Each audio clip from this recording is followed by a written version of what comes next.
Hey guys, it's Casey. Welcome back to my channel.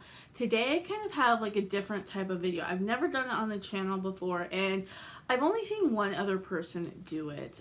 So I'm going to be doing a book anti-haul. So I've heard of anti-hauls before, like from the beauty community, and they're where people go through and decide books that they're not going to buy, or makeup in the sense of beauty community, but they talk about things that they're not going to buy for one reason or another.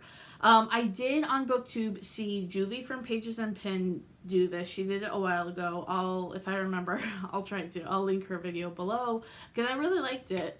And I really like anti-hauls in general. I think they're super, interesting because a lot of, the beauty community, but obviously BookTube as well, is a lot of like consumerism and just buying. And I kind of reject that in a sense. Like, not that I'm like some crazy minimalist or anything, but I've really tried to, within the last like 6 months, like really be conscientious of what I'm spending and bringing into my home. Anyway, that was a long intro. So basically, I'm going to go over just some books I know I'm not going to buy. They might be newer books, like books that are just released or are really hot, on demand on BookTube, or they might just be ones I know I'm not gonna ever read. So number one, and they're not really like in any particular order, but whatever. Number one is the new Sarah J. Maas book. I think it's called A Court of Starlight and Frost. Is that right? No, A Court of Frost and Starlight. Whatever. I was close enough. Those titles are really hard to remember, especially when you don't read them. I've never read any Sarah J. Maas, and so I'm not going to definitely start with this book. It comes out sometime. I've seen some YouTubers get like arcs of it, and so they're starting to talk about it. But like I said, I've never read any Sarah J. Maas books because I don't like fantasy.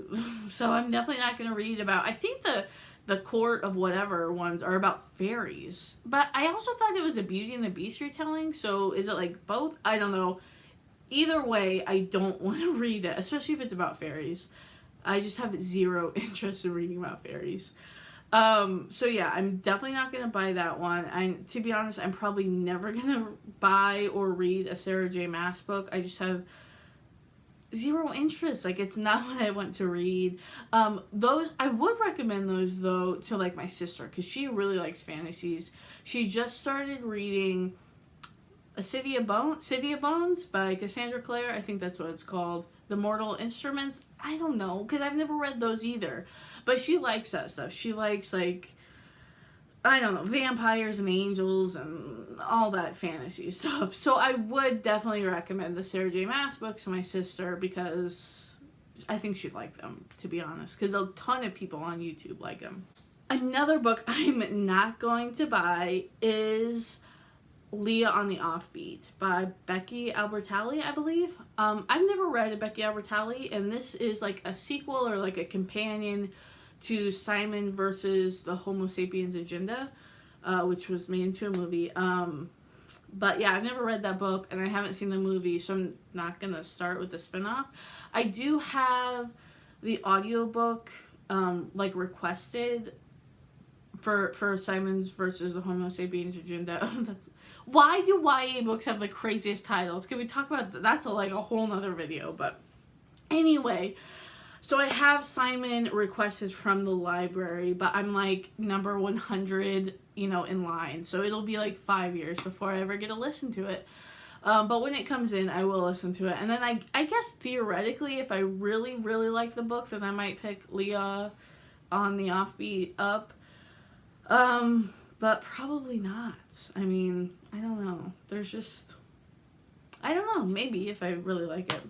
Now, the next one, it's like one I'm kind of iffy about. Like, I have no plans right now to buy it and read it, although I could see that change, especially if someone I know reads it and, like, really tells me it's good. It is Children of Blood and Bones. This is, like, another kind of fantasy, I believe, and it takes place in, I think, Africa. But it's like in the future. It's kind of like a dystopian as far as I'm understanding it. And it's about like a guy who, I guess they could have magic, and then like a guy comes and like takes over and like does away with all their magic. And then it's of course about like a young girl who kind of rises up and challenges that and tries to get the magic back. I could be totally wrong because I don't know a lot about this book. It like sounds okay. The only reason why I want to read it is because it got like a whole article in Entertainment Weekly about it, comparing it to Harry Potter and talking about how she's a new J.K. Rowling.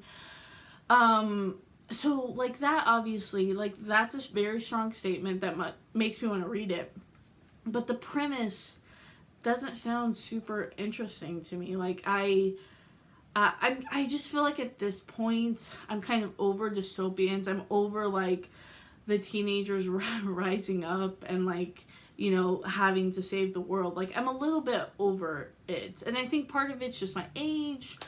I don't know, because I still like to read contemporary YA, like just like the summertime easy beach reads.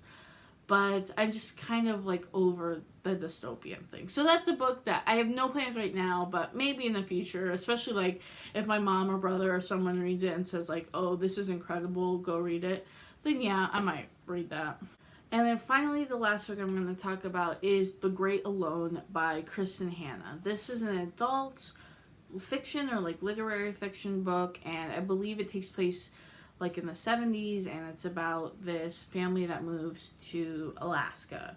And I think the dad is like a Vietnam vet. I've heard a lot of people talk like highly of it, saying it's such a good book, and they really like Kristin Hannah's writing. I know she wrote some other famous book. I can't remember what it's called, to be honest, because I haven't read it.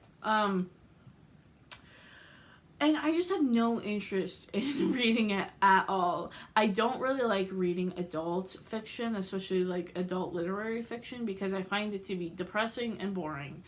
And I kind of like don't have that in my headspace right now. Right now I'm just looking to read either like nonfiction in topics that I care about, basically tornadoes and true crime, or I want to read just easy, light, YA contemporaries. And that's all that I want to read. It's summertime. I just am like not stressed at work, but like I hate my job basically. And so I don't want to like read about like some lady, like some family that moves to Alaska during the 70s. Like, I don't want to read that. I want to read about like teenagers falling in love on the beach. You know, that sounds real creepy when an adult says that. But that's what I want. So yeah, I just have zero interest in reading that book. And honestly, I don't foresee me ever reading that book, because even when I am in a good headspace, I don't like adult literary fiction. Because I think it's boring and like way overrated. Anyway, those are some books that I'm probably not going to be buying. And I'm all right with it. I'm completely fine. So let me know down in the comments if you like this video, if you want me to do more of it. I could maybe do it like on a monthly with all the new releases kind of thing. So just let me know, and let me know also what books you are not going to buy, because I would love to hear that. Have a great day. Thanks.